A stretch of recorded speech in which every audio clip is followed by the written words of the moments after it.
Hello, my name is Jay Bahala. And I'm Tony Sun. This is our stock pitch presentation on Eli Lilly and Company. Eli Lilly's stock Eli Lilly's stock ticker symbol is LLY. They are found on the NYSE. The price per share is $822 as of March 30th. Their market cap is around 783 billion, and they give 0.072% in dividends. Investor relations contacts are Wei Yang Wong and Mike Sazafar, who are their investor relations people, but there are no emails given, so you can just call the number given.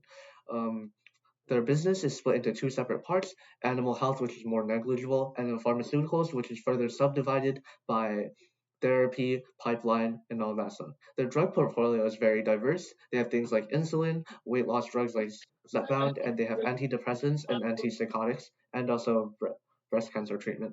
Our investment thesis is based off of four main factors: betting on innovation, so R&D stuff like developing treatments for mild Alzheimer. They also have very strong projected growth. They have very, very hard to replace products like insulin, and they have diversified products for a wide range of different issues. Betting on innovation. So currently, Eli Lilly has many, many drugs that are in development, and a lot of them are in phase three trials. For example, mild Alzheimer's treatment, which is very revolutionary, and if it passes in April 2027, it could drastically spike the revenue and make Eli Lilly worth a lot more because this is a very revolutionary drug that they will have a monopoly over. Not only that, they are also developing treatment for advanced breast cancer that ends in 2032. If it passes, same effect as the mild Alzheimer's treatment. They also have treatment for eczema that's also going through that will probably pass at the same time as mild Alzheimer's treatment. The stock, this is the stock performance over 1 year of Eli Lilly compared to S&P 500, Novo Nordisk, and Johnson and Johnson. As you can see, Eli Lilly is outperforming all of them. Eli Lilly outperformed the S&P 500 by 2% last year, and Novo Nordisk, one of their closest competitors, by over 50% stock-wise.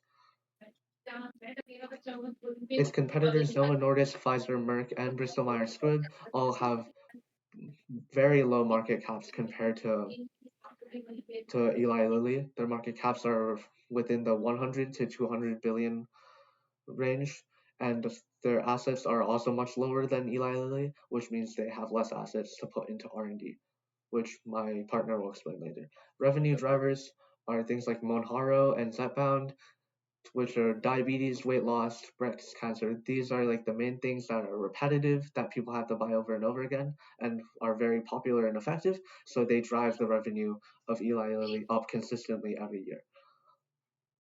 In terms of the corporate earnings for Eli Lilly in the current and past, Eli Lilly has published data that shows that their revenue has increased significantly from 28 billion to 45 billion. This has led to an increase in their net income from 6 billion to 10 billion. And additionally, their research and development, how much they've put into research and development, has gone up from 7 billion to 11 billion, which is much higher than their competitors, which allows them to get the best drugs to market the fastest, which gives them monopoly over said drugs.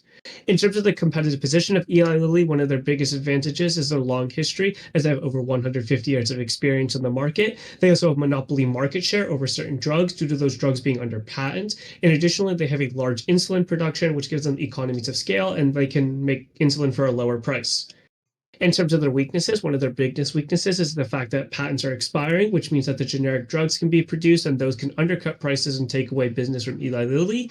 Additionally, all drugs produced by Eli Lilly have high research and development costs, and regardless of whether they get to market or not, they may not make their money back. Additionally, new products may not pass trials, and if they were to fail trials, that can cause a major setback in terms of time and money.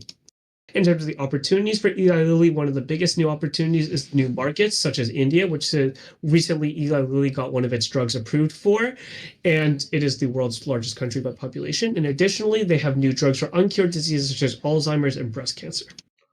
In terms of threats, one of the biggest threats is constraint via regulation in terms of price caps on insulin or other types of drugs. And additionally, other drug companies pose a threat because if other drug companies were to patent a drug first, Eli Lilly would not have monopoly market share. In terms of our discounted cash flow model, we made several key assumptions, including a forecast rise of 7%, a growth rate for years 1 through 5 of 25%, a discount rate of 7.91%, a terminal growth rate of 7%, shares after terminal year of 1 billion, and we used Eli Lilly's most recent earnings report to get the revenue margin and cash flow margin. For future year one, using the discounted cash flow formula, we got a discounted cash flow of 521 million. In year two, 604 million. In year three, 700 million. In year four, 811 million. In year five, 939 million. In year six, 931 million. In year seven, 923 million. Into the terminal year, where we figured out the sum of all the cash flows from terminal year to perpetuity, we got a discounted cash flow of $100 billion. In terms of the final share value, adding together all of the present values of the cash flows gives us a total value of $106 billion. And dividing that by 1 billion shares, we have an expected share price of $106 per share. Now, the shortcomings of the DCF model, which give us a share price that's much lower than what we expect, is the fact that the terminal growth rate of Eli Lilly will be much higher than 7%, as shown by its recent results, in which the company grew by double digits for multiple years in a row. And that is because new drugs cause the company to grow faster. And additionally, cash is not the only way a company has value, and that Eli Lilly holds a significant number of patents, but those have no cash value despite being very valuable. Because of all those aforementioned problems with the DCF, our projected price target is about 2,128 within 7 years. This is based off of a 15% growth rate, which is pretty conservative compared to historical growth rate of the past 5 years, which was around 37% annually.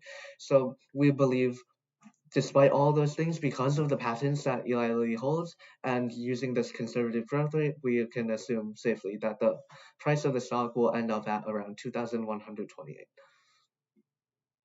So the catalyst that drive this is the main thing is the developmental drugs passing the stage 3 trials. Because even if only one of them passes, it's still a very highly profitable product that comes onto the market, and this leads to a lot of increased revenue and a lot of increase in the stock price. When investing, we have to consider ESG. Eli Lilly is very good at ESG. They reduced carbon emissions by 26% despite growth between 2020 and 2022. They also use more than one fourth of the energy that they use now is coming from renewable resources. Socially, they capped insulin costs, showing their care for the community, and they slashed prescribed insulin prices by over 70%. The Lilly 30 by 30 program gives access to medical supplies for people who are underserved, and between 2020 and 2023, they doubled the amount of patients they reached from 7 million to 13 million. Governmentally speaking, 49% of their management globally is female. They also spent over $1.5 billion with over 1,600 different small and diverse suppliers to source resources and supplies ethically. As for AI integration, Eli Lilly has a lot of space to use AI to streamline their business.